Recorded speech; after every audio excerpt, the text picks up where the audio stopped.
مولانا طاری جمیل صاحب سے اللہ نے جو دین کا کام لیا ہے، اتنا بڑا کام اللہ نے، اور ایسے جگہوں پر لیا ہے، یعنی ایسی جگہوں پہ انہوں نے کام کیا ہے کہ جہاں ان کے علاوہ کوئی بھی کام کرنے والا موجود نہیں ہے۔ ابھی اگر انہوں نے کسی حاکم کے حق میں اس کی اچھی چیزوں کو ہائی لائٹ کر کے اس کو اپریشیٹ کر دیا تو یہ کون سا جرم ہو گیا بھائی؟ یہ کون سی کتاب میں لکھا گیا یہ جرم ہے؟ لوگوں کے میسج آ رہے ہیں، امام احمد ابن حنبل ظالم حاکم کے سامنے ڈٹ گئے تھے اور ان کا جیل سے جنازہ نکلا، امام ابو حنیفہ ڈٹ گئے تھے، انہوں نے وزارت کو قبول نہیں کیا، ان کا جیل سے جنازہ نکلا۔ امام ابو حنیفہ رحمہ اللہ تعالی نے اگر وزارت قبول نہیں کی تو کیا ساری دنیا کے سارے علماء میں کسی نے بھی وزارت قبول نہیں کی ہے؟ امام ابو یوسف نے قاضی القضاء کا عہدہ قبول کیا۔ امام احمد ابن حنبل رحمہ اللہ تعالی جو اس حاکم کے سامنے ڈٹ گئے تھے، وہ اس بیس پہ نہیں ڈٹے تھے کہ وہ ان کا کوئی ذاتی رنجش تھی یا کوئی مسئلہ تھا۔ امام احمد ابن حنبل کو حاکم وقت مجبور کر رہا تھا کہ اس کی مرضی کا فتویٰ دیں۔ بات آ رہی ہے سمجھ میں؟ اس وقت کا جو خلیفہ تھا اس کی رائے یہ تھی کہ قرآن مجید اللہ کی مخلوق ہے، اللہ کی صفت نہیں ہے۔ امام احمد ابن حنبل کی رائے یہ تھی کہ قرآن اللہ کی صفت ہے، اور یہی اہل سنت کا عقیدہ تھا۔ حاکم وقت گن پوائنٹ پہ مجبور کر رہا تھا کہ آپ وہی فتویٰ دیں جو میں دیتا ہوں، کیونکہ لوگ آپ کو سنتے ہیں۔ اگر کوئی حاکم کسی مفتی کو، کسی عالم کو مجبور کرے کہ جو میں رائے رکھتا ہوں آپ کو اسی پہ فتویٰ دینا پڑے گا، پھر کسی عالم مفتی کے لیے جائز نہیں ہے کہ وہ اپنے فتوے کو حاکم کے کہنے سے تبدیل کرے۔ یعنی حکومت کی اس قسم کی چاپلوسی کیا ہے؟ بولو نا بھائی، ناجائز ہے۔ ایسی چاپلوسی کہ آپ غلط بیانی شروع کر دیں۔ حضرت مولانا طاری جمیل صاحب نے یہ جو کلپ ہے جس میں عمران خان کی حمایت کی ہے میں نے بار بار سنا اس کلپ کو، اس میں کہیں بھی ایسا نہیں ہے کہ کسی غلط بات میں عمران خان کی انہوں نے کیا کی ہو۔ لوگ کہہ رہے ہیں کہ عمران خان کی ابھی اسمبلی نے شراب کا بل پاس نہیں کیا تو مولانا نے اس کی مخالفت کیوں نہیں کی؟ تو مولانا حمایت بھی تو نہیں کی نا؟ نہیں یاری میرا خیال ہے بات، اگر مولانا اس کی حمایت کرتے کہ عمران خان اتنا اچھا آدمی، دیکھو اس کی اسمبلی میں شراب پر بل پیش ہوا اور وہ پاس نہیں ہوا، کتنا اچھا آدمی، ماشاءاللہ ماشاءاللہ بہت زبردست کام ہو گیا، تو آپ کہتے یار یہ تو حکومت کی بالکل حمایت کر رہے ہیں۔ رہا یہ مسئلہ، ممکن ہے آپ یہ کہہ سکتے ہیں، پہلی بات تو میں ایک بات بتا دوں، مولانا طاری جمیل صاحب نے جو عمران خان کی حمایت کی ہے تو یہ پی ٹی آئی کی حمایت نہیں ہے، نہ پی ٹی آئی کی حمایت ہے نہ پی ٹی آئی کی مخالفت ہے۔ مولانا ان چیزوں میں نہیں پڑتے اور اب تک انہوں نے اپنا دامن ان چیزوں سے بچا کے رکھا ہوا ہے، اور میری رائے میں اگر وہ پی ٹی آئی کو برحق سمجھتے ہیں تو پی ٹی آئی کا نام لے کے بھی حمایت کر دیں۔ تو اگر آپ کو اس سے اختلاف ہے تو آپ ایک کلپ بنا دو کہ بھائی مولانا جو حمایت کر رہے ہیں ہمیں اس سے اتفاق نہیں ہے، اور مولانا کے جو دلائل ہیں ہم ان دلائل کو تسلیم نہیں کرتے اور اس کے غلط ہونے کے یہ دلائل ہیں، بات ختم ہو جائے گی۔ نہیں یاری میرا خیال ہے بات بھائی، اگر وہ پی ٹی آئی کی صراحتاً حمایت کریں نا مولانا طاری جمیل صاحب، ان کا حق ہے حمایت کر سکتے ہیں، وہ عالم دین ہے، ان کی ایک سوچ ہے، ان کا ایک تجربہ ہے، ان کا ایک، اور حکمرانوں کے ساتھ اٹھے بیٹھے ہیں وہ، میں اور آپ اتنا قریب نہیں ہے جتنا قریب وہ رہے ہیں، تو ان کو زیادہ پتا ہوگا، ہم اور آپ کو زیادہ نہیں پتا۔ وہ ایک رائے رکھتے ہیں، اگر وہ صراحتاً بھی کہہ دیتے کہ پی ٹی آئی کو ووٹ دو، میں یہ سمجھتا ہوں کہ پی ٹی آئی بہتر ہے، اگر آپ مسلم لیگ کے ہیں تو آپ ایک کلپ بنا دیں کہ مولانا کی رائے سے ہم اتفاق، بولو بھائی، نہیں کرتے، مولانا جو یہ دلائل دیے ہم یہ دلائل پر ہمیں اعتراضات ہیں اور یہ اعتراضات ہیں، بات ختم ہو جاتی۔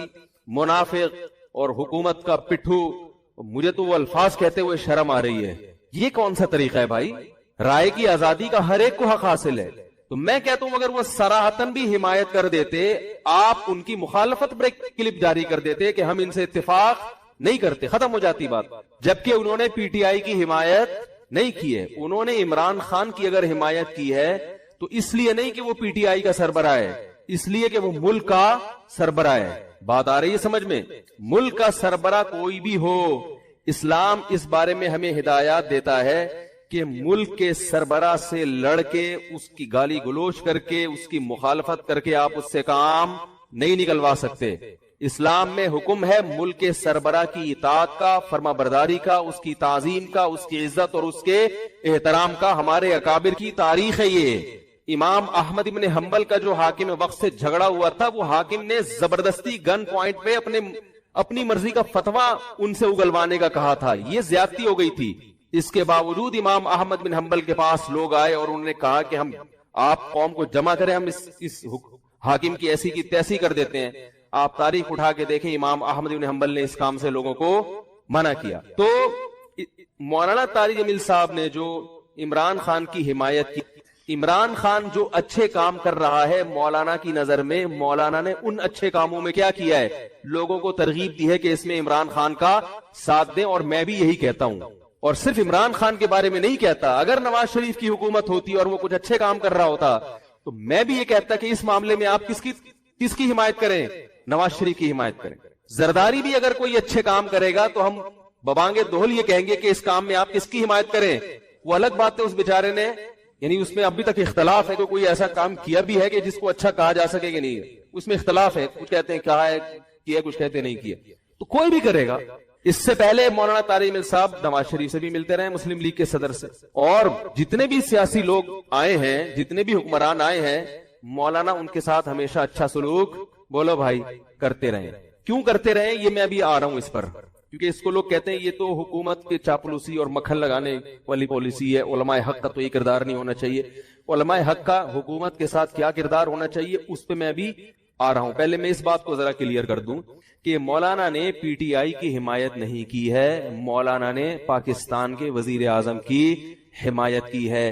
اور اس حمایت کی وجہ کیا ہے, آپ کہہ سکتے ہیں اس قسم کی حمایت سابق حکمرانوں میں سے تو کسی کی بھی نہیں کی. تو عمران خان کے کون سے ایسے سرخاب کے پر لگے ہوئے ہیں کہ ایک طرف سیاسی لیڈر اس کو یہودی ایجنٹ کہہ رہے ہیں, ایک طرف اس کو یہ کہہ رہے ہیں, ایک طرف اس کو وہ کہہ رہے ہیں, اور مولانا اس کو کیا کر رہے ہیں, حمایت کر رہے ہیں. تو آج تک ٹھیک ہے ملتے رہے ہیں, مگر اس طرح کا کلپ بنا کے باقاعدہ اپریشیٹ تو اب تک کسی کو کیا نہیں. اس کا جواب مولانا نے اپنے کلپ میں دے دیا. ابھی پھر میں نے بیان سے پہلے ان کا کلپ دوبارہ سنا ہے. مولانا نے کہا ہے کہ یعنی پاکستان کو مدینہ جیسی ریاست بناؤں گا, یہ دعویٰ اب تک کسی وزیر اعظم نے نہیں کی. انہوں نے وجہ بیان کر دی, بھائی اتنا زبردست دعویٰ کیا ہے کہ میں مدینہ جیسی ریاست بناؤں گا, تو مجھے یہ دعویٰ بہت اچھا لگ رہا ہے, میرا دل چاہ رہا ہے کہ میں کیا کروں, اس کی حمایت کروں. آپ کہہ سکتے ہیں کہ عمران خان نے یہ جھوٹا دعویٰ کیا ہے, تو بھائی اگر آپ کی رائے کہ جھوٹا دعویٰ کیا ہے تو آپ حمایت نہ کریں. کیا ہو گیا, بہت زیادہ واٹس ایپ پہ میسج آ رہے ہیں. کسی کا میسج آ رہا ہے, اللہ کا واسطہ مفتی صاحب مولانا طارق جمیل صاحب کو سمجھائیں, اللہ کا واسطہ. کسی نے میسج بھیجا, میں ان کے بیانات بہت شوق سے سنتا تھا, اب میں ان سے بھی گیا, انہوں نے ایسا بیان دیا ہے کہ اب مجھے ان سے نفرت ہو گئی ہے. کوئی منافق کہہ رہا ہے, کوئی یہودی کہہ رہا ہے, ایسے ایسے برے برے فحش القابات سے نوازا جا رہا ہے کہ الامان والحفیظ. تو میری کوئی اوقات نہیں ہے کہ میں وکیل بن کے کسی کی حمایت یا مخالفت کروں, میں کوئی اتنا بڑا آدمی نہیں ہوں, یہ تو بڑے علماء کا کام ہے. لیکن بڑے علماء ہی کے کہنے پر چند الفاظ, چند گزارشات آپ کے سامنے پیش کر رہا ہوں. آپ کی سمجھ میں آئے مان لیں, نہیں آئے تو میرے خلاف بھی ایک پورا کلپ اور فیس بک پر, کیونکہ ان کی تو پھر بھی اتنی عزت ہے, جب ان کا خیال نہیں کیا تو ہم کس کھیت کی مولی ہیں. مجھے کسی نے آج کہا کہ آپ بھی کچھ بات کریں, میں نے کہا جتنی توپوں کا رخ ان کی طرف ہے نا, اس سے 4 گنا زیادہ توپوں کا رخ میری طرف ہو جائے گا, کیونکہ ان کی تو ایک شخصیت ہے, ایک بڑے بزرگوں میں ان کا شمار ہوتا ہے. ہماری کیا اوقات ان کے سامنے. لیکن یہ کہ جب بڑے حضرات ہیں, کچھ ہمارے ہی بڑوں میں سے ہیں, علماء ہیں, جنہوں نے باقاعدہ آرڈر کیا ہے کہ کوئی بات جو ہے نا لوگوں کے سامنے, لوگوں کو گائیڈنس کی ضرورت ہے اس معاملے میں, تاکہ لوگ افراط و تفریط کا شکار نہ ہو. تو پھر میں کچھ جسارت کر رہا ہوں, چند الفاظ آپ کے سامنے پیش کرنے. پہلی بات یہ ہے کہ مولانا طارق جمیل صاحب ایک صاحب رائے آدمی ہیں, ان کو اپنی رائے بیان کرنے کا پورا حق حاصل ہے. اس پر دنیا میں کوئی بھی پابندی, اس رائے بیان کرنے پر پابندی نہیں لگا سکتا. آپ کو اپنا ظرف تھوڑا سا وسیع کرنا چاہیے کہ آپ اپنے سیاسی لیڈروں کی پالیسی کے خلاف, آپ کے سیاسی لیڈروں کی پالیسی کے خلاف اگر کوئی چل رہا ہے تو آپ کے اندر اتنا ظرف ہونا چاہیے کہ آپ اس کو برداشت کرو. یہ جو ایک طوفان بدتمیزی مچایا ہوا ہے فیس بک پر, یہ آپ کے جو طریقہ کار ہے نا, یعنی آپ کی جو زبان ہے اور آپ کا جو اسٹائل ہے, اس سے یہ آپ کی ویلیو پڑھے لکھے لوگوں کی نظر میں گرا رہا ہے.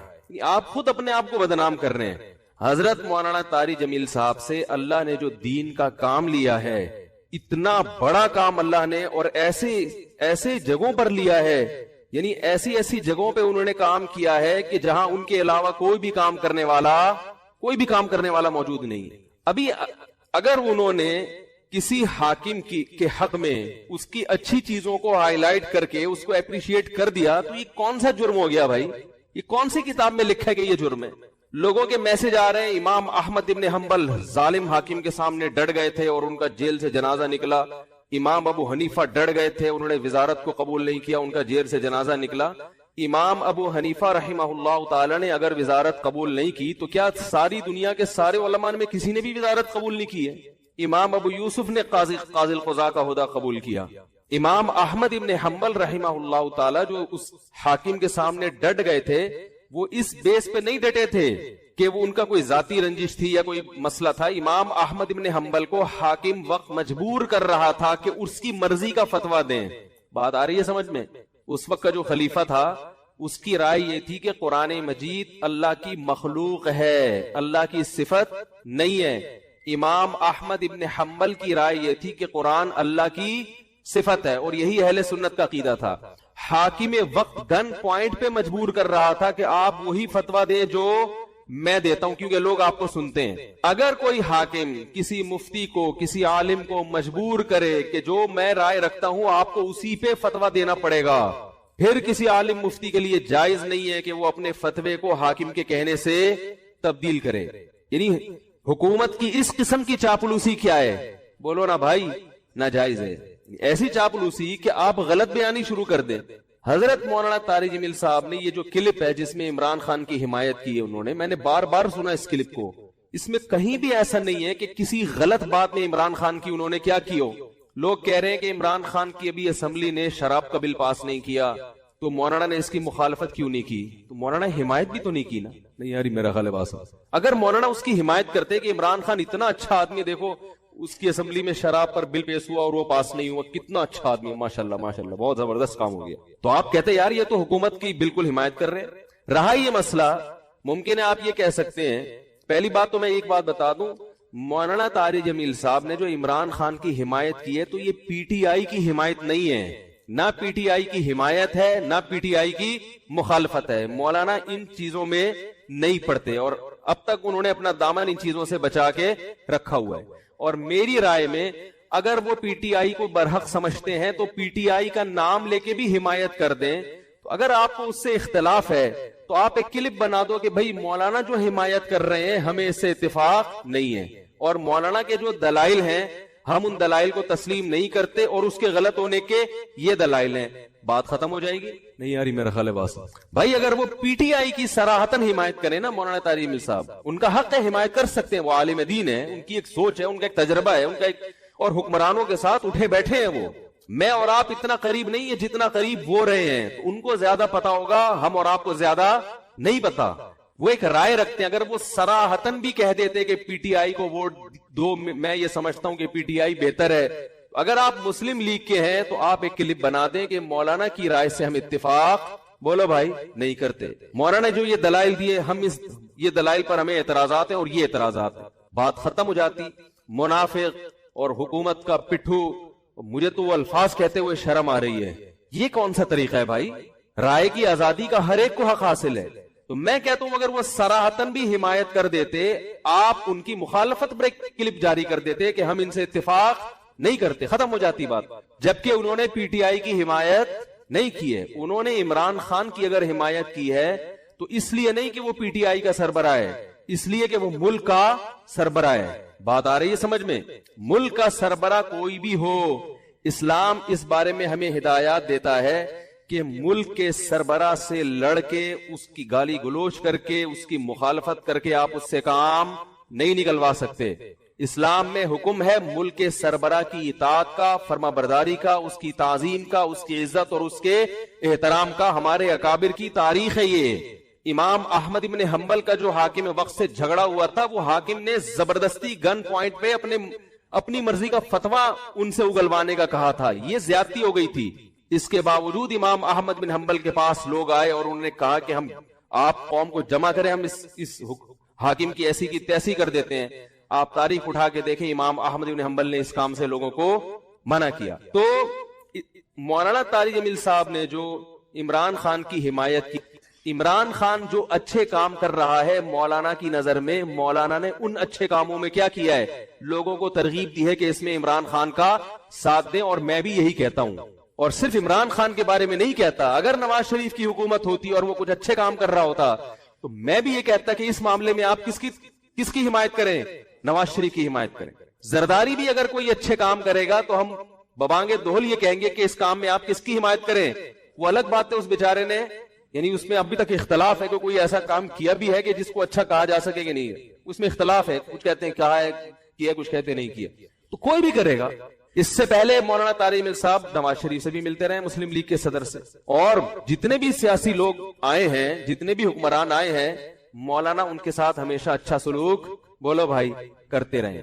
کیوں کرتے رہے یہ میں ابھی آ رہا ہوں اس پر، کیونکہ اس کو لوگ کہتے ہیں یہ تو حکومت کے چاپلوسی اور مکھن لگانے والی پالیسی ہے، علماء حق کا تو یہ کردار نہیں ہونا چاہیے۔ علماء حق کا حکومت کے ساتھ کیا کردار ہونا چاہیے اس پہ میں ابھی آ رہا ہوں۔ پہلے میں اس بات کو ذرا کلیئر کر دوں کہ مولانا نے پی ٹی آئی کی حمایت نہیں کی ہے، مولانا نے پاکستان کے وزیر اعظم کی حمایت کی ہے، اور اس حمایت کی وجہ کیا ہے؟ آپ کہہ سکتے ہیں اس قسم کی حمایت سابق حکمرانوں میں سے تو کسی کی بھی نہیں کی۔ تو عمران خان کے کون سے ایسے سرخاب کے پر لگے ہوئے ہیں کہ ایک طرف سیاسی لیڈر اس کو یہودی ایجنٹ کہہ رہے ہیں، ایک طرف اس کو یہ کہہ رہے ہیں، ایک طرف اس کو وہ کہہ رہے ہیں، اور مولانا اس کو کیا کر رہے ہیں؟ حمایت کر رہے ہیں۔ تو آج تک ٹھیک ہے ملتے رہے ہیں، مگر اس طرح کا کلپ بنا کے باقاعدہ اپریشیٹ تو اب تک کسی کو کیا نہیں۔ اس کا جواب مولانا نے اپنے کلپ میں دے دیا۔ ابھی پھر میں نے بیان سے پہلے ان کا کلپ دوبارہ سنا ہے۔ مولانا نے کہا ہے کہ یعنی پاکستان کو مدینہ جیسی ریاست بناؤں گا، یہ دعویٰ اب تک کسی وزیر اعظم نے نہیں کی۔ انہوں نے وجہ بیان کر دی، بھائی اتنا زبردست دعویٰ کیا ہے کہ میں مدینہ جیسی ریاست بناؤں گا، تو مجھے یہ دعویٰ بہت اچھا لگ رہا ہے، میرا دل چاہ رہا ہے کہ میں کیا کروں، اس کی حمایت کروں۔ آپ کہہ سکتے ہیں کہ عمران خان نے یہ جھوٹا دعویٰ کیا ہے، تو بھائی اگر آپ کی رائے کہ جھوٹا دعویٰ کیا ہے تو آپ حمایت نہ کریں۔ کیا ہو گیا بھائی اگر آپ یہ سمجھتے ہو کہ جھوٹا کیا ہے تو آپ حمایت نہ کریں، اور اگر ایک آدمی سمجھتا ہے کہ وہ اس دعوے میں مخلص ہے، اب اس دعوے میں وہ کتنا پورا اترتا ہے نہیں اترتا وہ ایک الگ بحث ہے۔ مولانا کی رائے ہے کہ بھائی وہ اس دعوے میں کیا ہے، مخلص ہے، تو وہ حمایت کر رہے ہیں۔ آپ سمجھتے ہیں کہ مخلص نہیں ہے، منافق ہے، تو آپ حمایت نہ کریں، آپ ایک کلپ بنا دیں کہ یہ مولانا کی رائے ہے، ہم اس رائے سے اتفاق نہیں کرتے۔ تبلیغی جماعت پر اعتراضات اور جوابات۔ تبلیغی جماعت پر اعتراض کرنے والے کہتے ہیں کہ یہ لوگ مسجد میں اعلان کرتے ہیں، اسی طرح مسجد میں قیام کرتے ہیں، سوتے ہیں، کھانا کھاتے ہیں، اسباب کی بالکل نفی کرتے ہیں، گھر بار کی پرواہ نہیں کرتے، سب چھوڑ کر صرف توکل پہ چل رہے ہوتے ہیں، اور قرآن اور مستند احادیث چھوڑ کر فضائل اعمال پڑھتے ہیں، جس میں متعدد ضعیف روایات ہیں، اور جو روایات اللہ کے راستے یعنی جہاد سے متعلق ہیں ان کو تبلیغی جماعت پر منطبق کرتے ہیں۔ براہ کرم ان اشکالات کا جواب دیجئے۔ معاذ صاحب کراچی سے۔ معاذ صاحب نے بہت سارے سوال کیے ہیں۔ پہلا سوال یہ کہ یہ لوگ مسجد میں قیام کرتے ہیں، مسجد میں سوتے ہیں، تو بھائی مسجد میں قیام کرنا بھی جائز ہے، مسجد میں سونا بھی جائز ہے۔ حضرت علی رضی اللہ تعالیٰ عنہ مسجد میں ہی تو آرام فرما رہے تھے جب رسول اللہ صلی اللہ علیہ وسلم ان کے پاس گئے، تو مسجد نبوی کی مٹی آپ کے رخسار مبارک پہ لگ گئی تھی، تو اسی پہ نبی صلی اللہ علیہ وسلم نے ابو تراب سے آپ کو خطاب کیا ہے، مٹی والے۔ حضرت عمر نے ساری زندگی کے لیے اپنی کنیت ابو تراب ہی کر دی۔ تو ہاں، صرف سونے کے لیے مسجد میں جانا، گپے مارنے کے لیے مسجد میں جانا، یہ ٹھیک نہیں ہے۔ تو تبلیغ والے گپے مارنے کے لیے تو نہیں جاتے نا، وہ تو دین کی تبلیغ کے لیے جاتے ہیں، تو جائز ہے، سونا بھی جائز ہے، قیام کرنا بھی جائز ہے، اعلان کرنا بھی۔ اعلان بھی کوئی بچوں کی گمشدگی کا اعلان تو نہیں کر رہے ہوتے کہ ایک بچہ نیلے رنگ کی لیکر اور پیلے رنگ کا بنیان پہنا ہوا ملا ہے، جن صاحب کا ہو آ کے لے جائے، تو وہ تو دین کا اعلان کر رہے ہوتے ہیں، تو کوئی حرج نہیں ہے اس میں۔ رہا یہ مسئلہ کہ کھانا کھاتے ہیں، تو مسجد میں کھانا کھانا بھی جائز ہے، ناجائز ہونے کی کوئی دلیل نہیں ہے۔ ہاں، مسجد کے آداب کا خیال کر کے کھانا کھانا چاہیے۔ اعتکاف والے نہیں کیا کھانا کھاتے مسجد میں، اسباب کی بالکل نفی کرتے ہیں وہ۔ اچھا، یہ کہتے ہیں اسباب کی نفی کرتے ہیں، یعنی اللہ سے ہوتا ہے، اللہ کے علاوہ سے نہیں ہوتا۔ تو یاد رکھیں، تبلیغ والے جب یہ کہتے ہیں نا اللہ کے علاوہ سے نہیں ہوتا، تو اس کا مطلب یہ ہوتا ہے کہ اصل کرنے والا اللہ ہے۔ وہ یہ نہیں کہتے کہ اسباب اختیار نہ کرو، اسباب اختیار تو کرتے ہیں، تبلیغ والے بھی تو اسباب اختیار کرتے ہیں۔ رائے ون میں ڈاکٹر بھی بیٹھے ہوئے ہوتے ہیں، کوئی بیمار ہو جائے گا تو ڈاکٹر اس کا علاج کریں گے، سیکیورٹی کا انتظام بھی ہوتا ہے، پانی کا ٹینک بھی ہوتا ہے۔ اگر وہ اسباب کی بالکل نفی کر رہے ہوتے تو وہ کہتے کہ نہ ہمیں پانی کی ضرورت، نہ واش روم کی ضرورت، بیت الخلا بھی اللہ کرا دے گا، اور جناب وضو بھی اللہ کرا دے گا، پانی کی ضرورت نہیں ہے، اور باہر جو ہوٹل بنے ہوتے ہیں کھانے کے ان کو بھی اڑا دیتے کہ چلو یہاں سے جاؤ، یہ سارے لوگ اللہ سے مانگیں گے، آسمان سے دسترخوان اترے گا. تو ہر چیز کا ایک مطلب ہوتا ہے. تبلیغ والے جب یہ کہتے ہیں کہ اللہ سے ہوتا ہے، اللہ کے علاوہ سے نہیں ہوتا، اس کا مطلب یہ ہے کہ اللہ کے علاوہ سے جو ہوتا ہوا نظر آ رہا ہے اس میں بھی کرنے والی ذات اللہ کی ہے.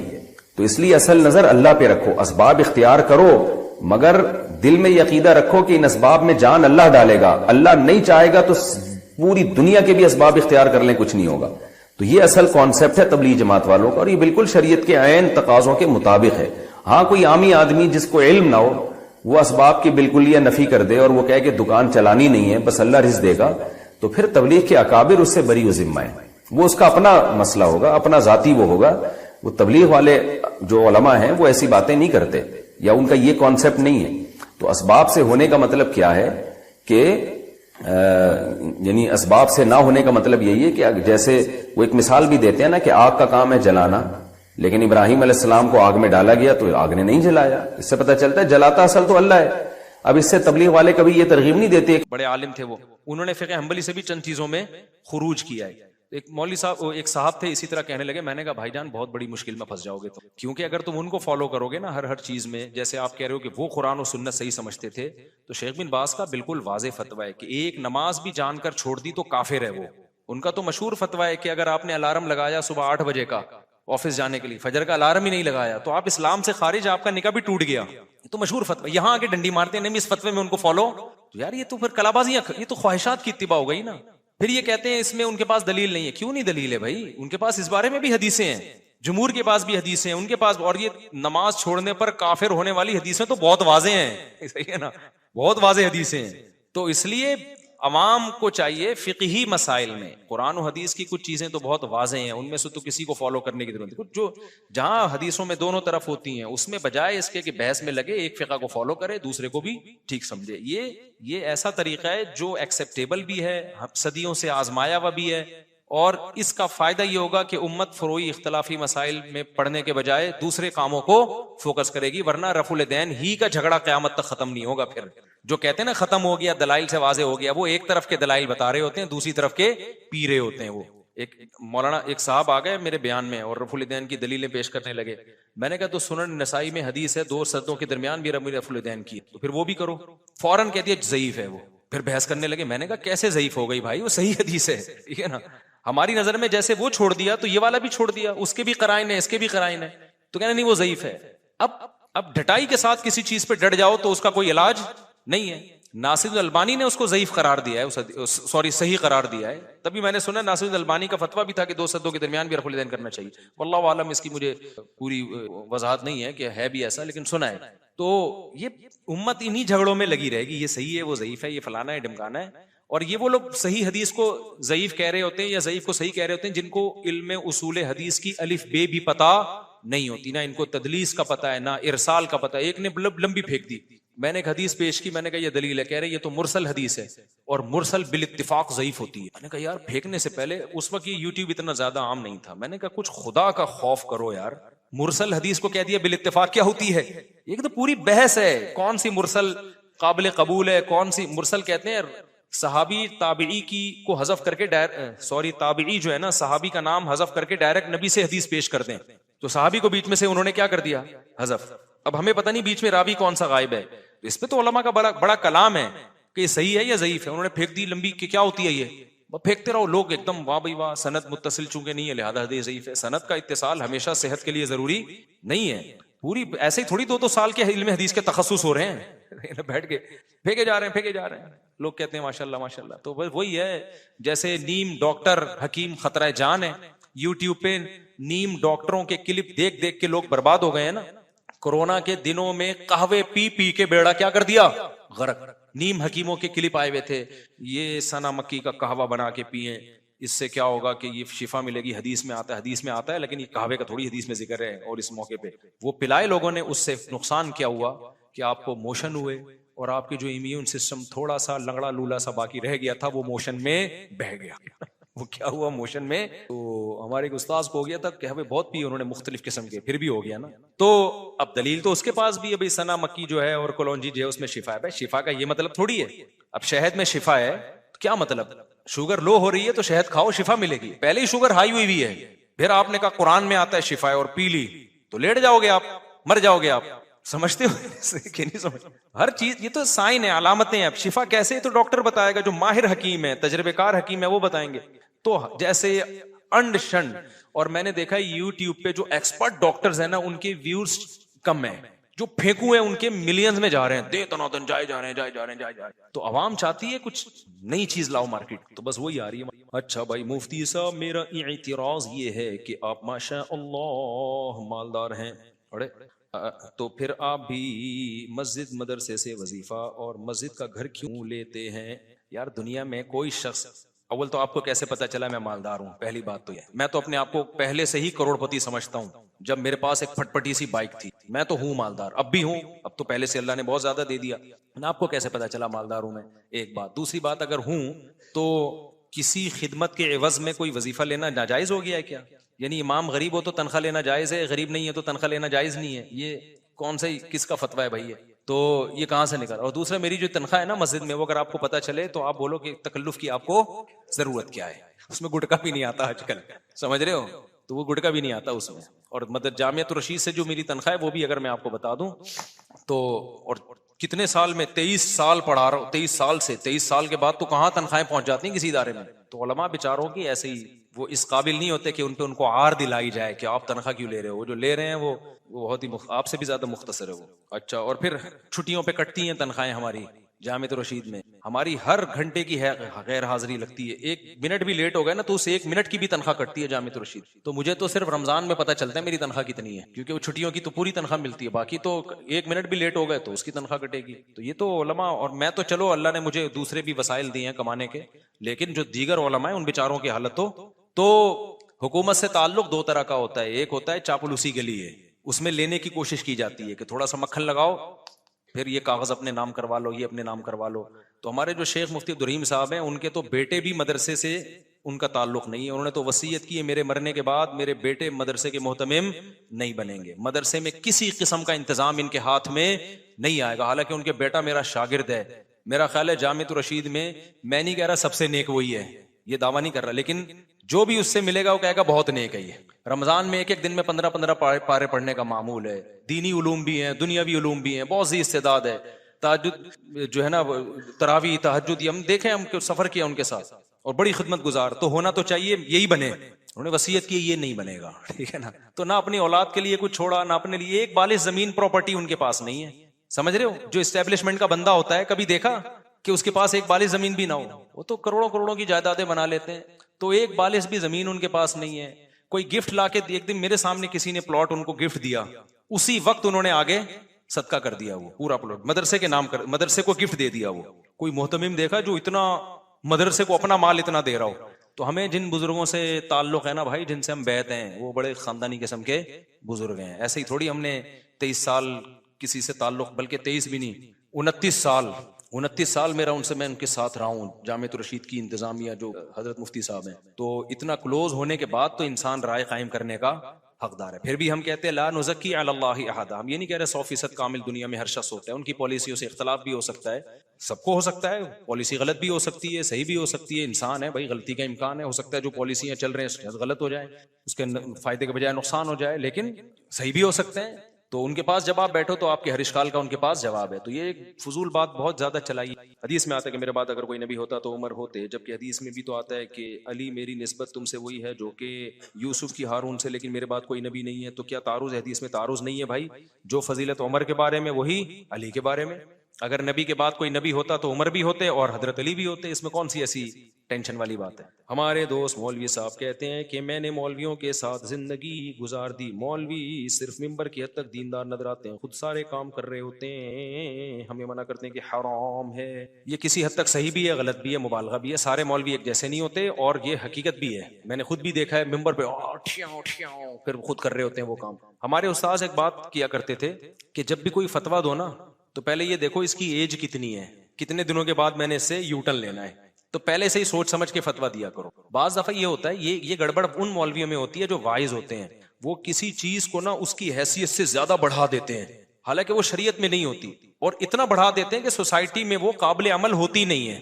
یہ ان مولاناؤں کے ساتھ زیادہ ہوتا ہے اب مثال کے طور پر میں نے ایسے مولانا دیکھے بد نظری کے خلاف بیان، عورت سے چھپو، اس کے ہاتھ لگ گیا تو ایسے جیسے سر میں کیل ٹھوک دی، اور دیکھ لیا تو ایسے جیسے زنا ہو گیا، اتنا سخت بیان کرتے ہیں کہ بس نامحرم عورت تو بس آدمی کہتا ہے بھائی مار دو ان کو، سب کو قبر میں ڈال دو۔ اب جب خود سوسائٹی میں جاتے ہیں تو یہ پاسبل ہی نہیں ہے عملی طور پر۔ اب کوئی آ گئی انہی کی چچی آ گئی، نامحرم ہے لیکن آ گئی، تو کیا دھکے دے کے بھگائیں ان کو؟ ان کے سر پہ دوپٹہ نہیں ہو، بیٹھی ہاں وہ یوں تو کر رہا ہے، لیکن اب سلام کا جواب تو دے گا نا اس کو۔ ایئر ہوسٹس آ گئی جہاز میں پوچھنے کے لیے کیسے ہیں آپ، خیریت سے ہیں؟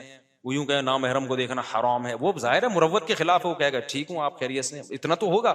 تو یہ وہ مولانا لوگ ہیں جو شریعت کو ابھی سوسائٹی میں چلے ہوتے نہیں ہیں، انہوں نے صرف گھر مدرسہ ممبر دیکھا ہوتا ہے، تو ایک ایسی چیز قرآن و سنت سے نکال کے پیش کر دیتے ہیں جو قابل عمل